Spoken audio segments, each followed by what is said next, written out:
Jo soc la Janira Planes, em dedico a l'estratègia de marca i a la vegada també, diguéssim, que m'he especialitzat en tot el que és cultura a internet. Vaig començar a treballar dins de tot el que era creació de continguts molt focalitzat en TikTok, llavors diguéssim que tot el que he anat fent ha estat sempre molt de la mà d'això, no? Com tant del món de la comunicació com del món de la creació de continguts a xarxes i entendre sobretot bé doncs, què ens fa diferents o per què aquesta cultura és important, no? Realment, i donar-li la rellevància que té. La cultura d'internet, jo sempre dic que realment és cultura, o sigui, li posem com el cognom d'internet per entendre una mica més o contextualitzar de què estem parlant, però al final estem parlant de fets, productes audiovisuals, pel·lícules, memes, no? O sigui, estem parlant de moltes coses que conformen diguéssim, com una cultura que passa en un àmbit digital. O sigui, si de sobte hi ha un creador de contingut que fa un vídeo que es viralitza i tot això porta que hi hagi un moviment de persones que repliquin certs comportaments o que adoptin certs tipus de llenguatge o que de sobte doncs, certes comunitats utilitzen memes, no? Que al final són com representacions gràfiques d'una idea en poques paraules o en una mirada, per dir-ho així, que ho entens. Tot això té molta rellevància i té moltes implicacions també, inclús en com després doncs, els joves voten, no? Per exemple, o com triem certes coses, els nostres hàbits de consum, no? Llavors com que tot està molt relacionat.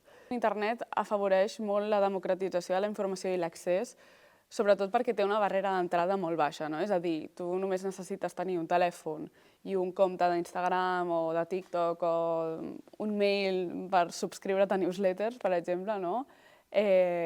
Per poder accedir a informació que igual d'altres maneres doncs, o t'hauries d'anar a comprar un diari o hauries d'anar a una biblioteca dient lo mínim de lo mínim, no? Si parlem d'altres coses, com has de ja doncs, pagar una entrada per anar a cert esdeveniment o has de formar part d'un club específic per poder accedir a certes coses o estudiar en una universitat. En canvi, amb internet és com, si vols aprendre d'un tema específic, te'n vas a YouTube, te'n vas a TikTok, busques aquest tema, igual no ho aprendràs de la millor persona possible, però ja tindràs informació gratuïta a l'instant i de molt fàcil accés, no? Llavors, definitivament és una eina molt democratitzadora, no? Els memes depenen de... O sigui, els memes al final són un codi i una manera de comunicar que depèn del canal per on tu estiguis comunicant. És a dir, no m'imagino agafar un diari, no? I obrir que hi hagi tot de memes per explicar una història, igual seria divertit com a peça, no? Però seria com un experiment únic.